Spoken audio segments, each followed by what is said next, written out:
And welcome everyone to Meta HSE, where we have yet another semi-final series well on the way for you to see today. It will, of course, be the Victorian Meta semi-finals, one of them at least, between Salle and Melbourne High School. My name is Midnight, joining to bring all you the action is going to be myself, and of course, Mendrix. How are you going today, man?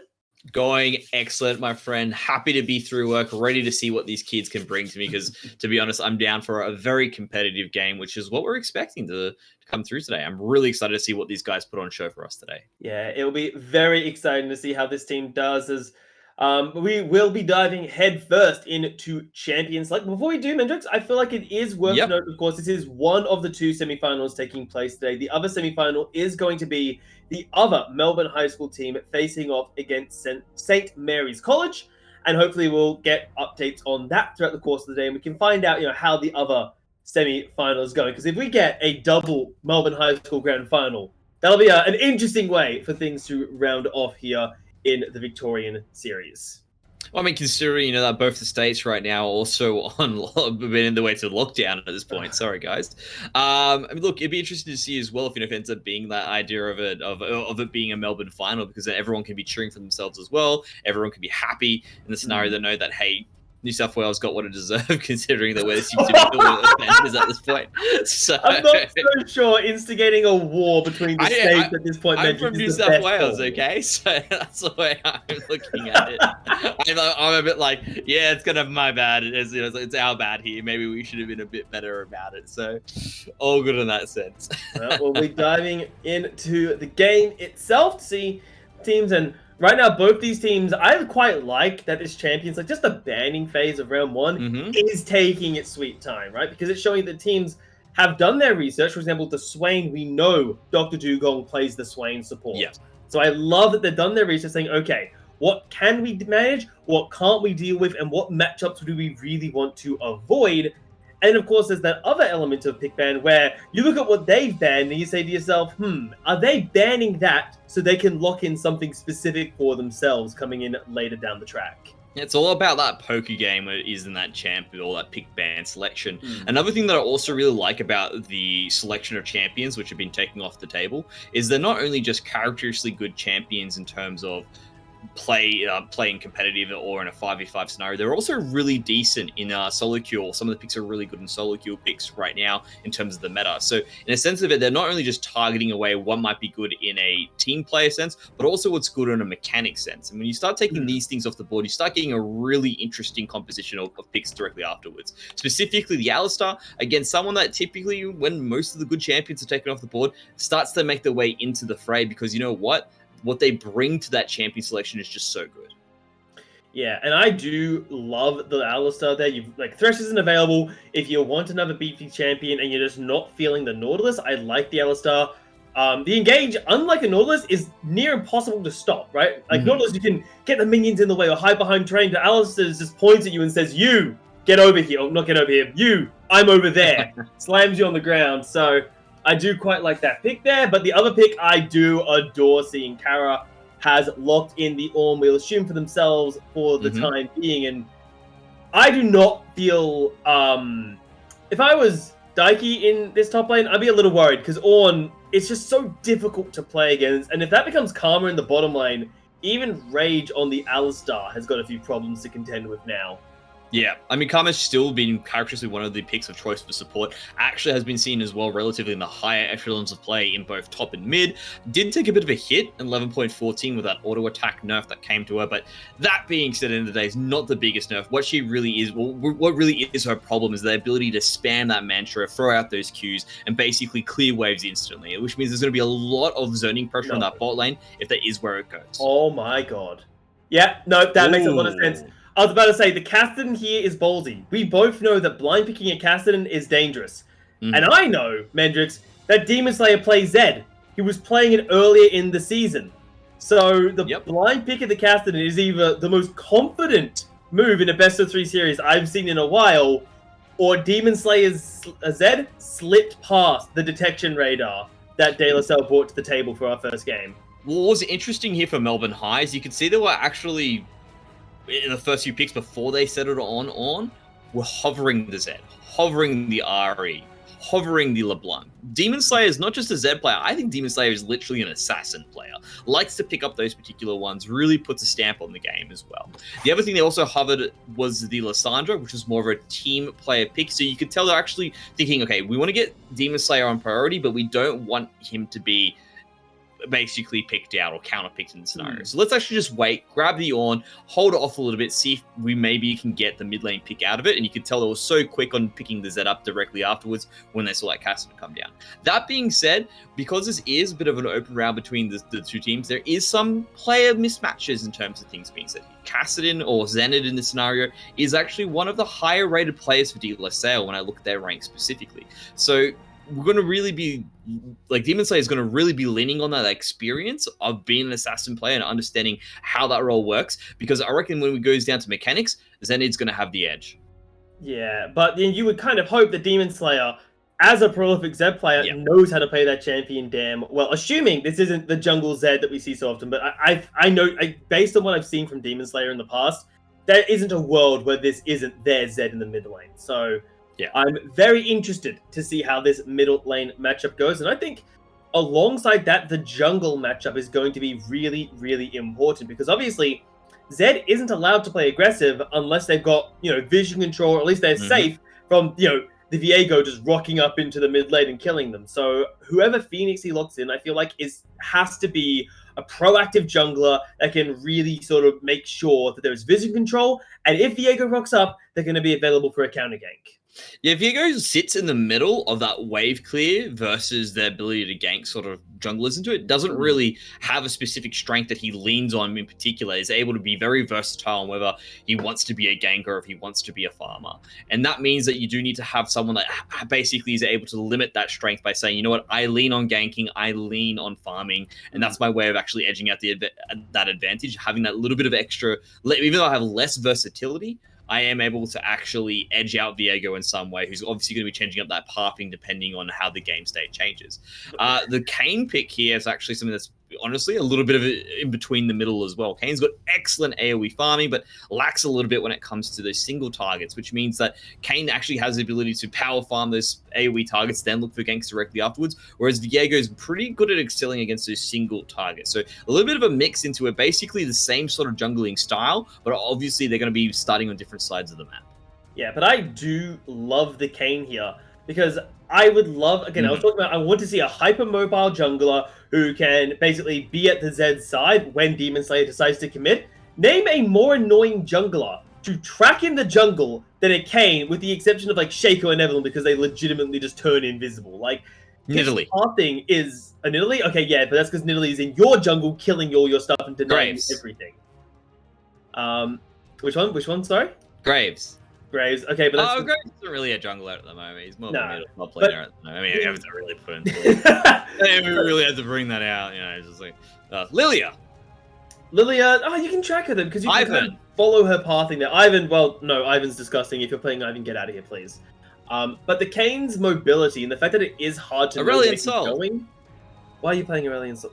Magix, why are you playing Aurelion Sol jungle? Why not? He's just flat broken at the moment. Why not? I worry for your solo queue teammates, is what I'm doing here in that, mate. Master Yi is actually really annoying because he likes to, be a bit sneaky and look for a quick AoE kill at the start of the game. Most of the time when you're doing your first buff, there's a few Yis that like to run Ignite and then jump in there. That's hard to track if they're playing a Yi like that. That's disgusting.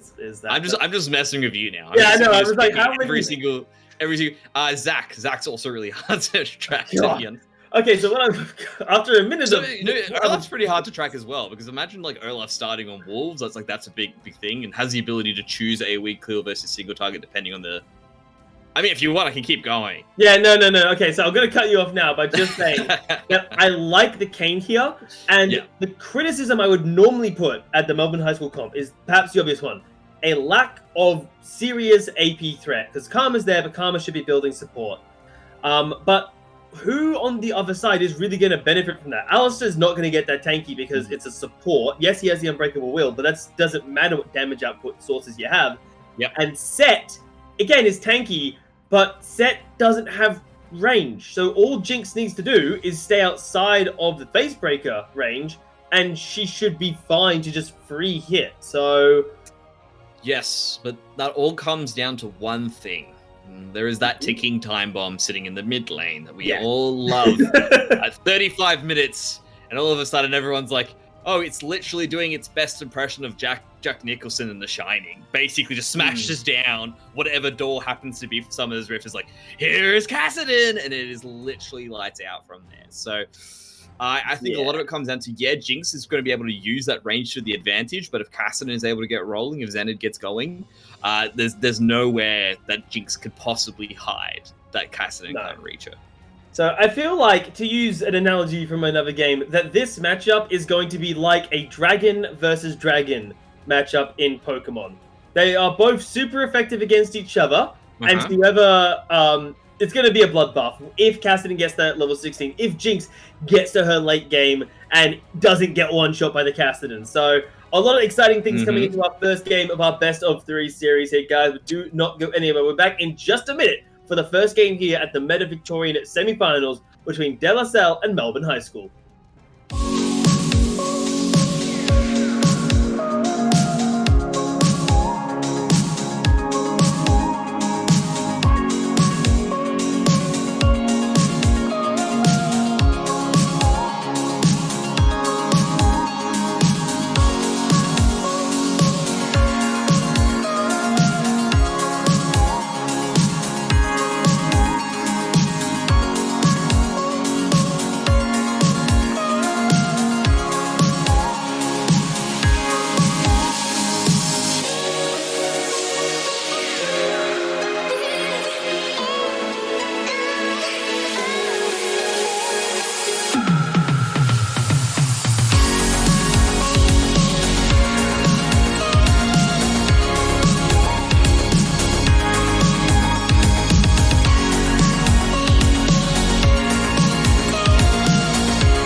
And we're back into the first game of our best of 3 series here between De La Salle and Melbourne High School. Both teams... Oh boy, Mendrix. I feel like I know what's going to happen. I'm thinking Death I'm thinking Dr. Dugong going in first. Oh my lord! A multi-man knockup! This is a disaster of a level 1 fight here. Kara is going to go down, and this is a disaster. Melbourne High School tried to do something a little bit cheeky, but De La Salle read them perfectly for this level 1 skirmish. And everything, when I look at that engage, just seems off from Melbourne High. The Karma went first. That's a no-no. The Orn should have been leaving. He's got the Doran shield, has the ability to tank a little bit off the back of it. Definitely has the TP as well to get back to lane if things need to be extended. Should have been on walking in first. Unfortunately, Dr. Dugon is the one that leads into it. That does mean that, of course, there's going to be that one kill going in the way of it. And unfortunately, even though I was saying that idea of, hey, Dugong shouldn't have gone first, and Karakep still died, I think there could have been still a little bit of a better setup if Karakep was the one walking into that brush first, and maybe Melbourne High School would have been able to get something back.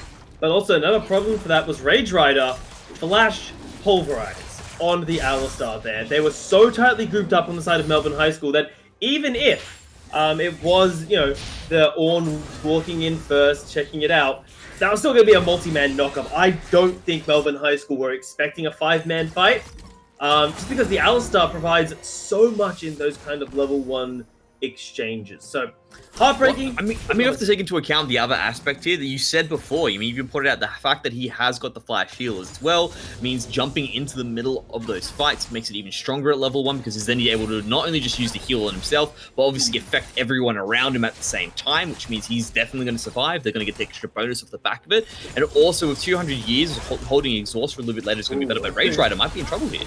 Yeah, level 2 on the bottom lane here. Rage Rider should go down. One more order will do it. There is no heal, and Dugong is actually the beneficiary of that kill, but range versus melee matchup, you got to give some respect down there. Oh, you have to give also respect to the fact that, hey, summoners were used beforehand as well. So they understand that, hey, this Alistar doesn't have flash, doesn't have heal. Yes, Luciana used heal as well beforehand, and Dr. Dugong used the flash previously. But the thing is, they still had most of those summoners as a way to get away, or as a way to escape if needed by Yusuke, though. Is going to stop Phoenixy from getting something. So things getting worse. Demon Slayer is fighting Zenit. Yeah, but Zenit goes relatively even in that trade. A bit of a CS advantage for the Cassidy, not standard in this matchup, but it is kind of showing, as you talked about, Zenit does have a bit of a skill advantage, you could say, a rank. Mechanics lead. So that is putting Zenit, but then again, a massive wave is crashing in. That should be equalized there for the mid laner of Demon Slayer, and even top lane Kara should be able to catch this wave and catch up into what is a pretty rough matchup all in all, but it could be something interesting as Phoenix, he sees the set and immediately said, nope, I'd want nothing to do with that. Yeah, you definitely don't want to find that scenario. You're using a jungler item. The set's actually got to his name both a Doran shield and of course the longsword. That's a fight that you would not win in any chance, and perhaps maybe if hell froze over, but especially with Daiki being one level up as well, very wise from Phoenix to just hightail it right on out of there and say, you know what, I'll be a Phoenix another day.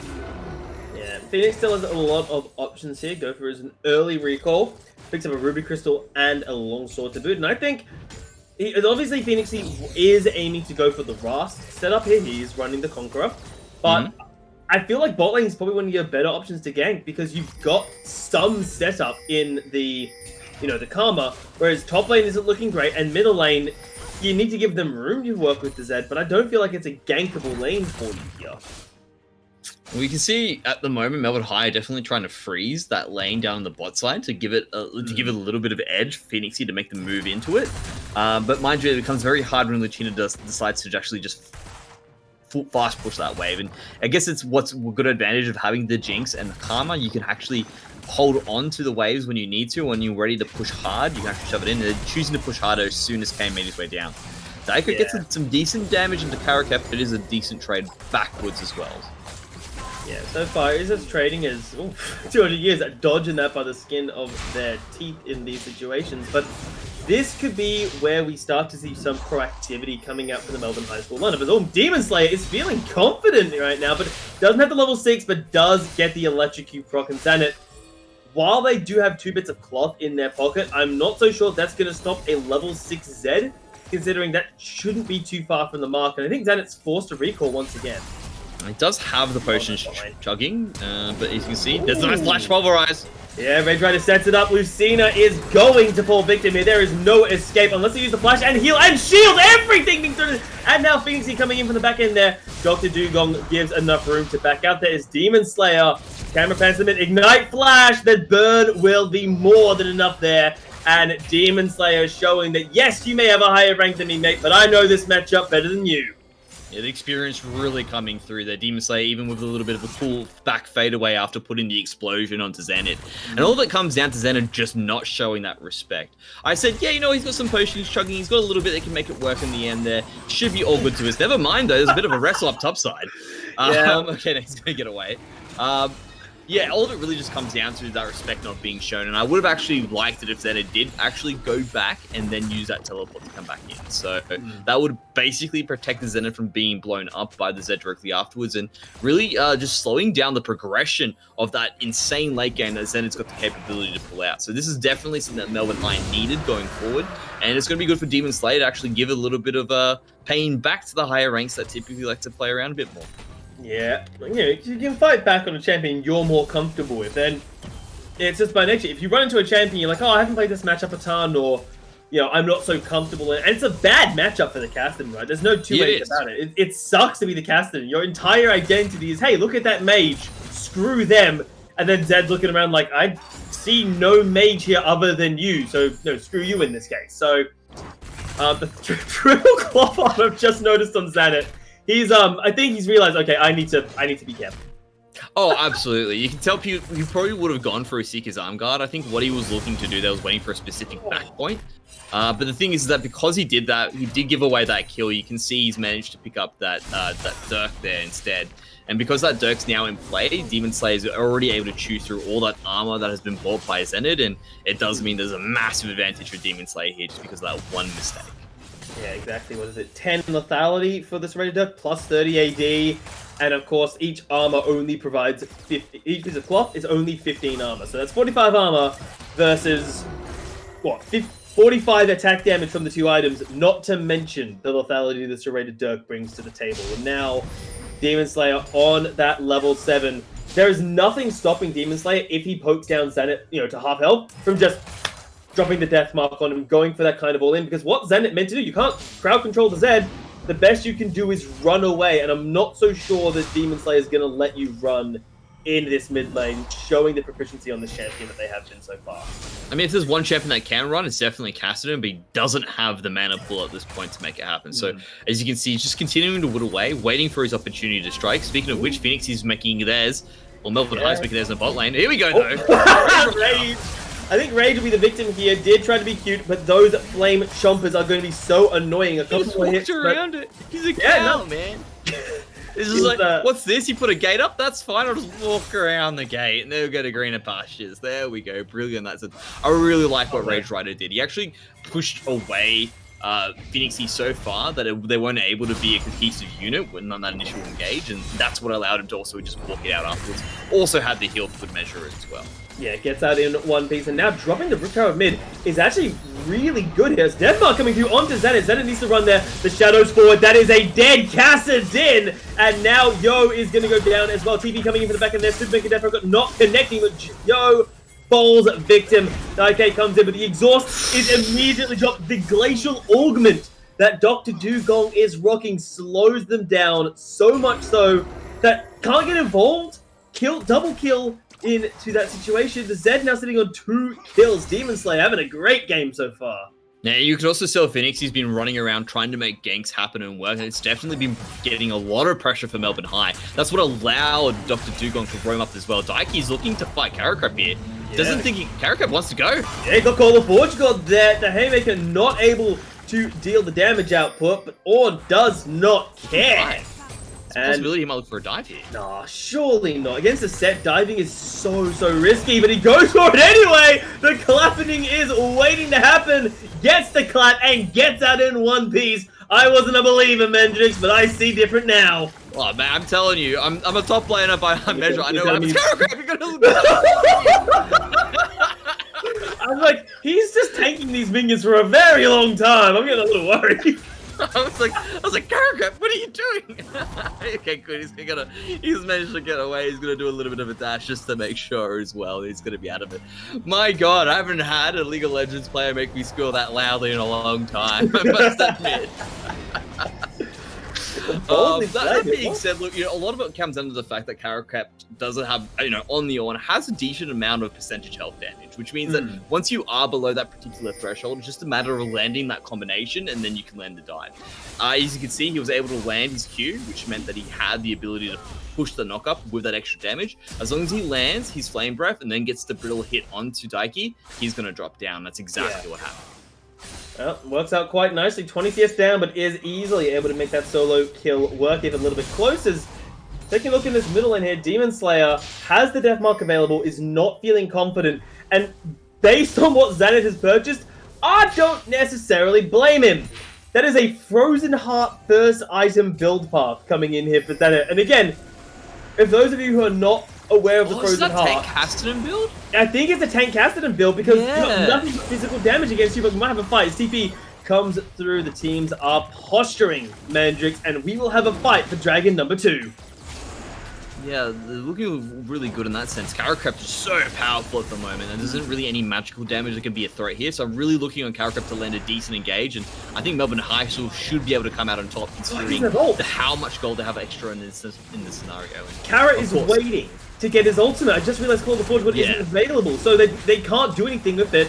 Neither team wants to commit. He still has the ability to land a Q. Oh, this is good. Start off there, not as good Dark was going for, but a multi-man knockup in the backline range! You are a monster, and this could be it. Demon Slayer does have access to the backline, but I don't think it matters. The Samira has popped off. This is a slaughter, Mendrix. There is no running 3 kills for 200 years. This might be a penta. Is he going to get it the first game, and it will be a pentakill for 200 years. And all of it comes down to the AoE potential that De La Salle has. I was looking at it thinking, you know what? Melbourne High, they've been leading the charge the entire way through, but I didn't take into account how much damage that Samira can do when she jumps into the middle of the team. And look at the support on top of that, with Daiki starting that initiation, with the extra support from Rage Rider following through to keep the rest of Melbourne High CC'd. It became an absolute blender the moment 200 years jumped right on in. Then you have the extra support from Yosuke and of course Xander just to clean up directly afterwards, and you can see exactly how De La Salle were able to make that win happen. It all came down to the fact that Melbourne High had a little bit of an edge just in terms of that goal, but it just wasn't enough yet, and that was really good execution coming from De La Salle. Yeah, waiting it out there. We saw what Daike was going for, right? He saw the Orn's like, okay, if I can slam Orn into his own team, this is going to look great. Misses it, but the desync out of Melbourne High School, they just didn't look like a fighting force. Lucina and Dugong got knocked up, and Rage Rider, I must say, did a phenomenal job to ensure his team had victories. Now, Dark, this is nothing short of an execution, I'm afraid. Set goodbye. That is a disgusting quantity of damage from Demon Slayer. Yeah, Daiki really needs to take into account that wave pressure, the idea of where he wants to keep it. If you're able to actually just shove that wave very hard there, push it towards the tower, keep Harak up there, and then back away, makes it less likely that these ganks are going to happen. So a lot of little things come into it, but Dugong's jumping in. Oh no, Dugong, that's a horrible timing, bro. You're going to go down there. And Lucina and Phoenixy were trying to set an ambush. They didn't realize that Yo was waiting for them in the bushes. Yeah, and that's one of the things that comes into the idea of tracking the enemy jungler. Typically, though, you can see, I mean, Melbourne High have been really pushing to have these ganks in the bottom lane. Phoenix has just been gumming in left, right, and center, and each time De La Salle has just retreated. Yosuke's been on a farming rampage, but now that he's managed to pick up most of the items that he wants, you can tell he's actually been able to move around, get those winning team fights. He's starting to look for the ganks himself, and that's exactly why that worked out for De La Salle, because one, they weren't prepared. They thought it was going to just be them walking away once again. And look at that. Xanid now beginning to turn things around. That damn Tank Kassadin build is really tough to deal with once it gets rolling. So I talked about how I wasn't so much disliking Melbourne High School's composition because there isn't a traditional tank on the side of De La Salle. And I don't want to retract my statement, but I'd like to edit it because I didn't take jungle tank bloody Kassadin into account when I made that, because this is a thing you haven't seen forever. And Demon, he's got ult. He can try go for this. Ignite is down, but the cooldowns, he needs a couple more seconds. Is it enough? The Ignite is finally able to burn that down, but that was just barely, as a beautiful dodge there from Daike might actually get them out, but the knock-up coming through from the upgraded knock-up there from Phoenix. He is now diving into the front lane there. Kara not looking confident here, but the Umbral Trespass should be more than enough, as Shelly getting some wax in as well, but the final two-man knock-up is more than enough. Phoenixy keeping the fight alive and making sure it's a victory. And what I really love about this battle that we've seen between both Melbourne High and De La Salle is just the difference in playstyles. De La Salle, when they come together as a unit, are absolutely unstoppable. When it comes to the skirmishes, the quick rotation around the map, you can see Melbourne High beginning to edge out those wins once again. Yes, they're behind in gold, but they're so good at being able to move around the map, and that's a feels bad moment right there if Shelly's ever going to. You can even see they're even doing the question mark pins as well. The other thing that's still going to be the saving grace for De La Salle, they are taking out those dragons, which of course does mean that the team fight will be stronger, and we know they're a team that once they're on the same page together, man, do they write one hell of a book. Exactly, and I think that's kind of what they can rely on, right? You've already got 2 dragons, you can grab yourselves 2 more, obviously that's Soul, obviously that leads into Elder, and that means that Melbourne High School have no choice but to come at you. And that's when you can say, okay, well, we're better as a 5-man squad than you guys are. You guys are great at skirmishing, but there's not a lot of skirmishing that happens at the Dragon Pit itself, right? Like, you set up for the fight, unless you've got awful ward control, which I would be amazed at either of these teams completely dropping the ball and just not having vision, it should be in De La Salle's favor to continue the jungle train for the Dragons. And speaking of, Dragon is spawning in 35 seconds, and Demon might have nearly gotten cornered out there, but Rage not able to get onto their priority targets again. Yeah, you can really tell it's going to be one of those scenarios where Demon Slayer does need to be shut down. That Eclipse, of course, been providing a lot of extra sustainability and easy burst power for Demon Slayer. And Demon Slayer's got a lot of targets you can jump on. Even if this Kassadin's full tank, you can jump on Yosiki. Daiki's still going to be killable. 200 years is definitely a clear target. So there's a lot of pressure like been put out from Demon Slayer here, and we're really looking for him to shine, specifically when it does get towards that 25-minute mark, really taking advantage of this lead and using it between of which TPs are happening, and we've got a rumble in the jungle. Yeah, Rage gets a two-man knock-up, the set goes in for the slam. Demon Slayer looking, where is this Samira? 200 years was massive in the last fight. They're diving into the backline. Will it be enough as they once again ulted onto Daikai? That's not exactly the target you want, Demon Slayer, as he's going to go down. Zanet picks that one up. Phoenix tries to win the back end of the fight. It is looking not bad for Melbourne High School, though, because Zanet's really the last man standing. 200 years zoned out. Kara is going to probably die here despite the flash, but they bought so much time. The rest of the team coming in from over the wall. They're dialing in. 200 years, though, is still untouched. Zanet got out in one piece. This miscommunication from Melbourne High School once again loses them the team fight. Yeah, and that all came down to them chasing after Xena. They actually had that team fight won if they remained as a solid unit, decided to stick together, but instead, a number of the members swapped up, thinking they could actually kill Xena. Of course, Kassadin being a Kassadin has a ridiculous amount of mana now that we're at the 18-minute or close towards that 19-minute mark in the game, was able to loop them around time and time again. That means when they did come back together, DLSA were able to recoup, reinforce themselves, or reinforce their structure, and that meant that we're able to take away this win and another dragon. And even though that gold's very even, I can't take into account how much gold value is coming through from those dragons. DLSL are definitely well ahead now. Yeah, and it's putting Melbourne High School in a really annoying situation. They don't want to team fight. They want to let Zed get a side lane and make a push, but it's too early. It's only 19 minutes into the game, and you want that split push coming alive at, what, the 20-25 minute mark, and we're just not there yet. The turrets are still up on the side lane. Hell, the turrets are still up in general. Only one turret having fallen at the 20-minute mark, which is, of course, the tier 1 in the mid lane for De La Salle, is a serious problem for the split push style, because what do? You have 4 minutes, Melbourne High School, to figure something out, because right now, if the next 4 minutes play out, Mendrix, and nothing changes in terms of the global game state, I don't think Melbourne High School win the next fight, and Salle goes over to De La Salle. Yeah, and it really does come down to the state of those towers. Typically, you can start the split push game at 15 minutes if all the towers are down, or just a number of towers being on the side, because that opens up the map. You'll be able to makes it a lot easier for them to jump into the enemy jungle, otherwise get around to it. That's probably a dead Lucina. No chance. No chance at all. Rage Rider just so good at finding these initiations time and time again. It really is a massive boon for this, and probably part of the reason why they're doing so well in these team fights. And it baffles me a little bit, Mendrix, that at 20 minutes, we are not seeing the standard lane swap of the assassin goes to one of the side lanes, and the AD carry and support go to the middle lane. That's a bit more on the standard side. The towers are still up. But in this situation, you can't be leaving Lucina on their own. We see what happens is, this could be an ambush coming bot side, though. Dugong makes it telegraphed as the flank Yoshiki's here, though, as well.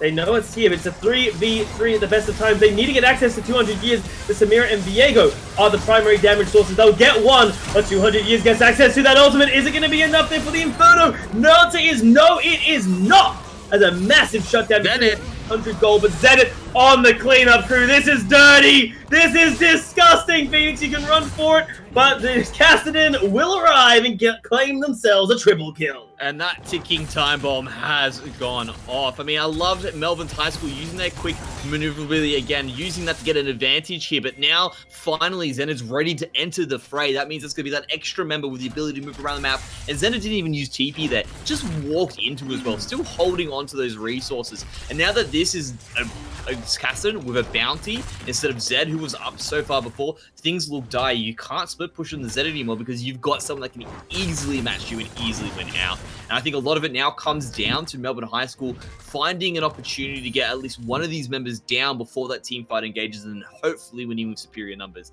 Otherwise, I think De La Salle is going to start running away with this game probably in the next 5 or 10 minutes. I think it's going to be the next Dragon. I wouldn't give it 5 to 10. I'd give it the next 3 Mendrix. Dragon is spawning in a minute and a half here. Melbourne High School, they know that timer is ticking down, and they're thinking to themselves, well, what do we do in this situation? Our team fights aren't working. Lucina's Jinx does not have 2 items, which is a massive issue because that's what you need on the Jinx. You need 2 items. You need whatever Zeal item you're going for, which looks like a Phantom Dancer for Lucina, and the Kraken Slayer. And in this case, without it, you need to get a pick somewhere. They're looking top lane for Daike, but I'm not so sure it's the play you're going for, as they'll just land down into the ground and flash themselves to safety. And now Xanid, as you said, is on the top half of the map here. If they lose this fight, Melbourne High School are in a disastrous situation. They'll lose their top laner. They'll lose their support in maybe 4 seconds. No, Phoenixy might be the first target. Chooses to go in at a horrible time there and will just simply lose their life as Xanid. One more hit will do it, but it looks like Yo will be the one to claim that kill. Demon Slayer coming in for the back end here. Walks past. Xanid's the target, but the CC from the Alistar gets the knock up, the flash to safety, the shadow to safety. Not going to get the kill. And, oh my god, no! And okay, that is perhaps a nail in the coffin for Melbourne High School. That last skirmish was one of their last chances to get back into this game. That wasn't nail in the coffin. They're pouring concrete on the damn crypt right now. This is completely done and dusted at this point. As soon as you give Castellan that many kills in a row, considering he's already on a roll at this point, and Xanid's ability to pilot this champion, now that we're at this stage of the game, you can just see, and also, not only is it just that amount of gold that just funneled into the wrong person, it's also the fact they're picking up the Dragon Soul as well. It's well and truly something that's going to be special. There's going to have to be an apocalypse that somehow resurrects Melbourne High to bring them back into it, and it's going to be something extremely special. Yeah, I mean, there is still every chance of a mess up there. Demon Slayer has looked really confident on this Zed, and if, Demon Slayer can get a priority target, if they can find Xanid on their own, or find 200 years on their own, it's going to be great. But the problem is that Melbourne High School's specialty of this skirmishing style, while it's looked good, while it has worked, it hasn't worked enough.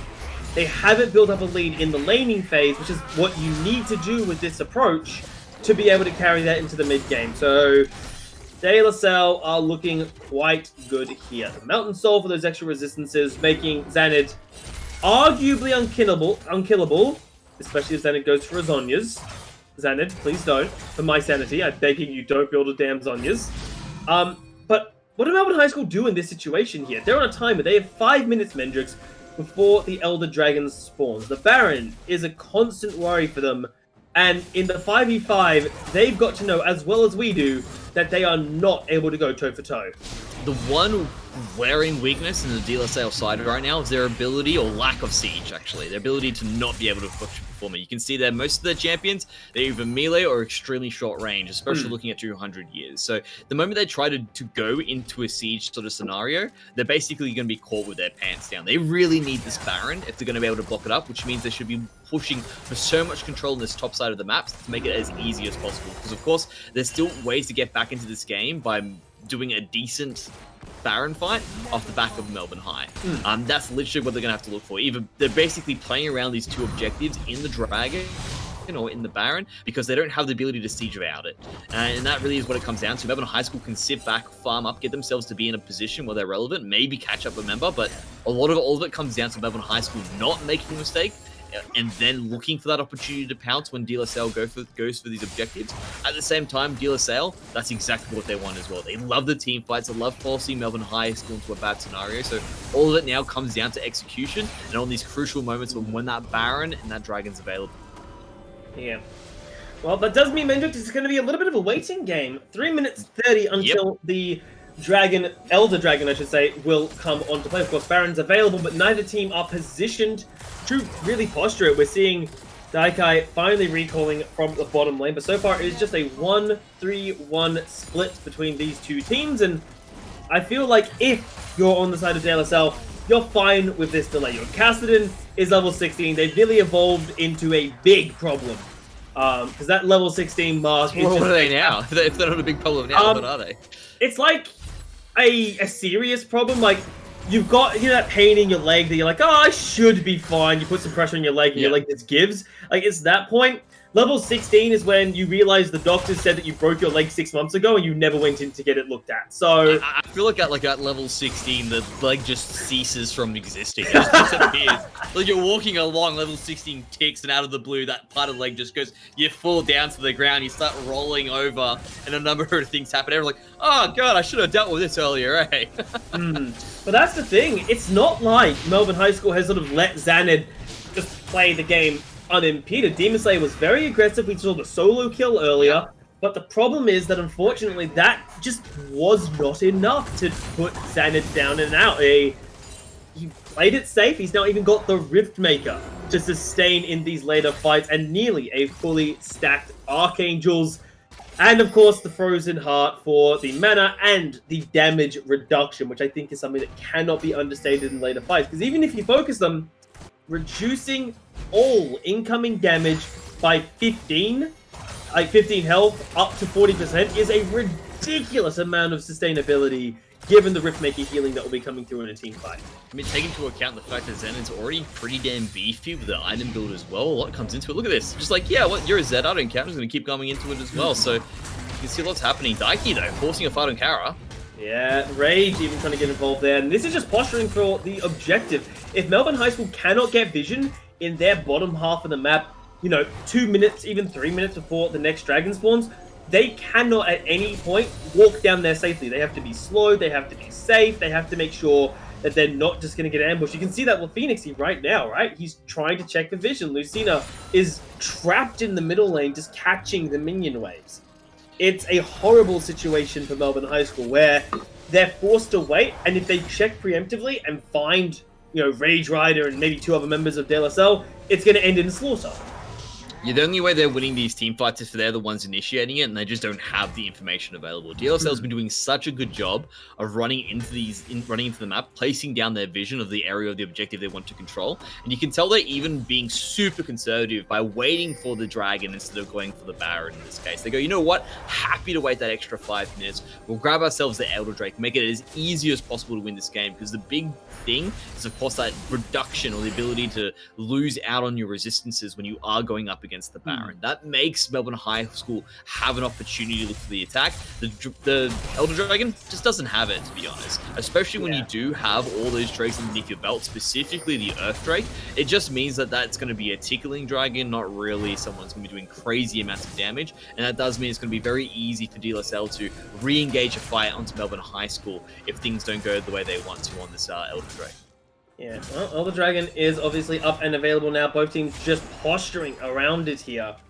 De La Salle haven't started. Oh no, they have now started to get objective up. And Kassadin on Xanad's hands is in the middle lane, pushing Lucina back. There is no vision. They now know it's been started. They can see it, and they are charging forward. Will they get access in there? Phoenix is divided off the rest of the team. It's a little bit of a scrappy team fight. It's 200 years. It's just an execute Dugong, as now the backline dive is coming through. The flash from Demon Slayer says all you need to know is Melbourne High School are low, but so are the side of De La Salle. They're actually quite low, but 200 years still untouched in the fights. Gets another Phoenix Inferno coming through there. Is fending up with the Guardian Angel.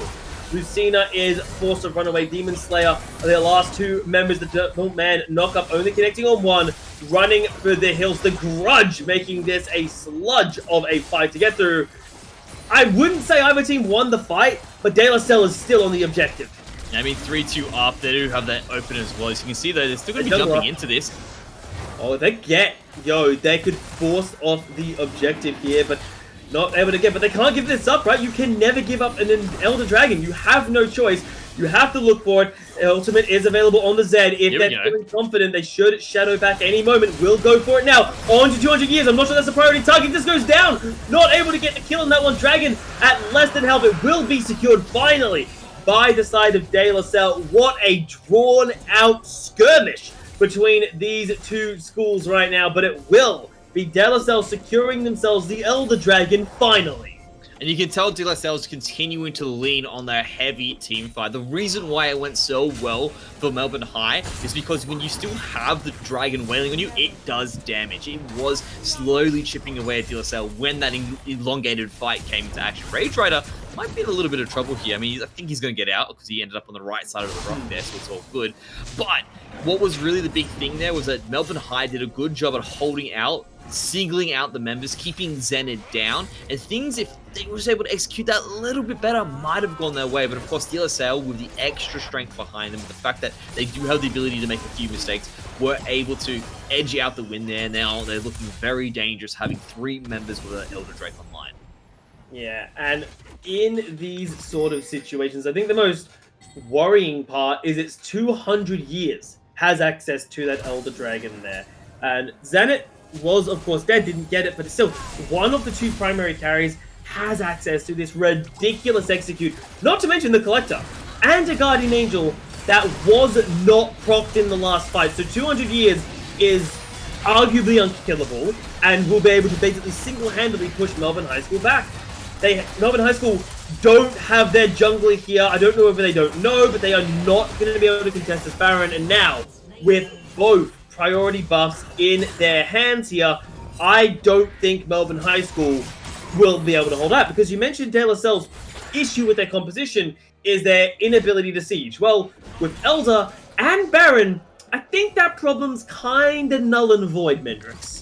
It's not null and void, it's solved. Let's be perfectly honest on that one. Like, with that initially being in place, they now have the ability to definitely jump in, basically just buff up the minions and go for it. I mean, even looking at perhaps Rage Rider just force the initiation, especially once that heal cooldown's back off, they have enough firepower just to make it work in their favor. I think Melbourne High School just beforehand were a little bit not on the same page towards the end there. You can tell that maybe they were looking, or they had Phoenix saying, just give them the Baron, we'll trade some objective in the back of it, look to hold out for the fight the long way around if possible. But in the end, that's not going to work out. Daiki going a little bit crazy there. I think, he thought I could just, avoid or completely ignore Karakap. Not the case. He might die now. Yeah, it is going to get engaged on here. It will slow down the siege if you can kill the split pusher, but Daiki pretty damn strong, and now the rest of the team is rotating. The Super Mega Death Rocket misses. That is critical. Rage Rider diving into the backline has that Unbreakable Will, but how long will that buy time against a Kraken Slayer? Jinx, who is just free hitting as Demon. It's going for Zenith. Zenith really wanted that turret. I think maybe a bit more so than is necessary. Finally will get it.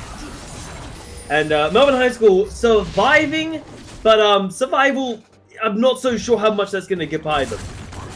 Well, I mean, look, it depends on the context, right? So if you're surviving, but you're losing towers, are you really surviving? I guess kind of really at this point. But when I look at it, Melbourne High School, this is exactly what they need to be doing. If they're actually slowing down what is going to be a very aggressive push from De La Salle, and that's what it was, let's be honest there. Daiki was quite happy to jump in and start pushing down that turret. Same happened beforehand for Zenith, who also moved in, was just ignoring the members from Melbourne High to get that infrastructure down and continue to crack this game open. If Melbourne High School are able to stop it from being 2 turrets, stop it from being 1 turret, which initially is what they did. They stopped Daiki from actually taking that bottom side turret, and of course Zenith was unable to continue directly afterwards because of the amount of damage that was done by Demon Slayer and the turret help. That means that they've managed to just stem the bleeding a little bit, and that of course means they're able to take this to that 40-minute mark. They'll have enough gold to be relevant. Phoenixy though is probably going to die. He's going to try buy time, but will get out courtesy of the Jink and of course Kara roaming down. But Kara going in at maybe a really bad time here. The rest of the team groups up, but Cassidy, Cat on Zenith's hands, is split pushing while this is happening. The team has to get back to base. They cannot afford to be losing inhibitors. They lose an inhibitor, they lose their ability to contest the dragon in a minute and a half. Yes, that will be Elder number 2 waiting in the wings. And Melbourne High School, I think they're in a lose-lose situation. They contest this objective. I'm not sure they're able to win it.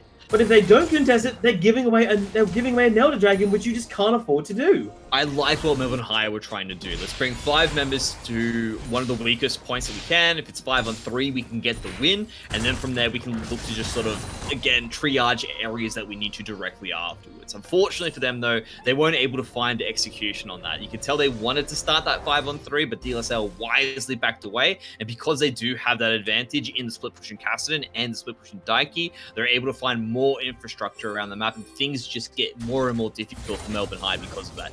Now they have that extra decision they have to worry about. They've got Phoenix up on the top side with the Dragon literally about to spawn as well. And as you can see, they've got Zenit continuing to split push. They've got 2 TPs available in DLSL. Everything just seems to be going their way.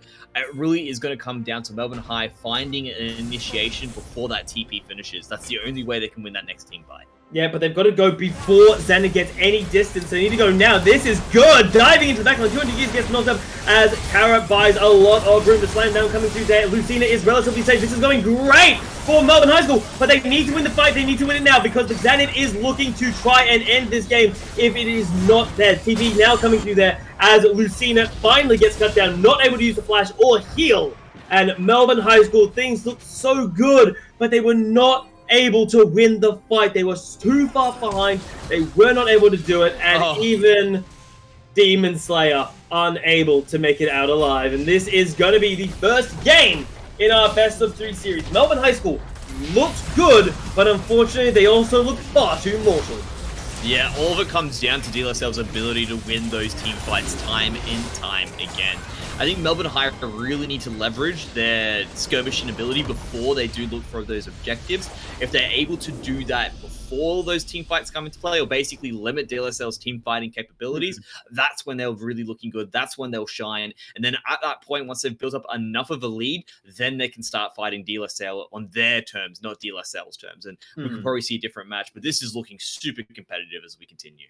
Exactly. You might look at the game and say, oh, Melbourne High School, they didn't show much, but it's really hard after what was the pentakill for 200 years at the start of the game, right? That set the tempo where Melbourne High School were afraid to go for team fights because they weren't confident they could win them.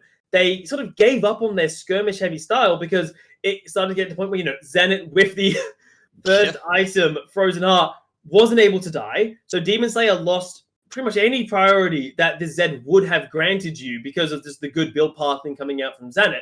Kara was just getting bullied around by the Zed, and Lucina needed time to get those 2 to 3 core items, which it took so long for Lucina to get that Melbourne High School, when they were contesting Dragon number 3, Dragon number 4, they were simply a step behind the mark. But coming into the next game, Mendrix, what would you do? If you're Melbourne High School and you look at that game, what would be like the 1 or 2 things you would change coming into the next game?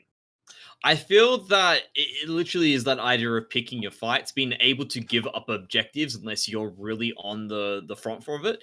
You could tell they all thought, oh, we're okay. We should be fine to take this initial dragon. And that's immediately when they became undone. All they had to do was say, you know what, let's just back off, go back to the laning phase. We'll give them that 1 dragon. We'll get a little bit more of a lead through skirmishing. Then we'll look to team fight.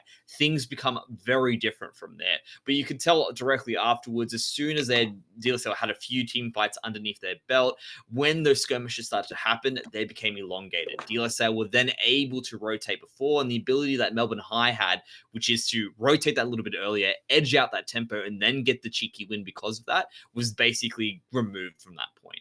Well, as soon as things become elongated, it gets worse for Melbourne High. They need to basically keep it short and sharp. If they do that, they should be able to come out on top in the second game. Coming into game number 2, a lot of things that Melbourne High School can try and change up a little bit, and they're going to have to, Mendrix. It is do or die for them in a best of 3 series. 1 more game, and it will be DLSL moving on to the grand finals. And of course, if Melbourne High School are able to claim game number 2, then game number 3 will be waiting in the wings. But on that note, guys, we'll be going to a quick break. But when we come back, DLSL and Melbourne High School will be fighting it out for our second game here over at the Meta HSE Victorian semifinals.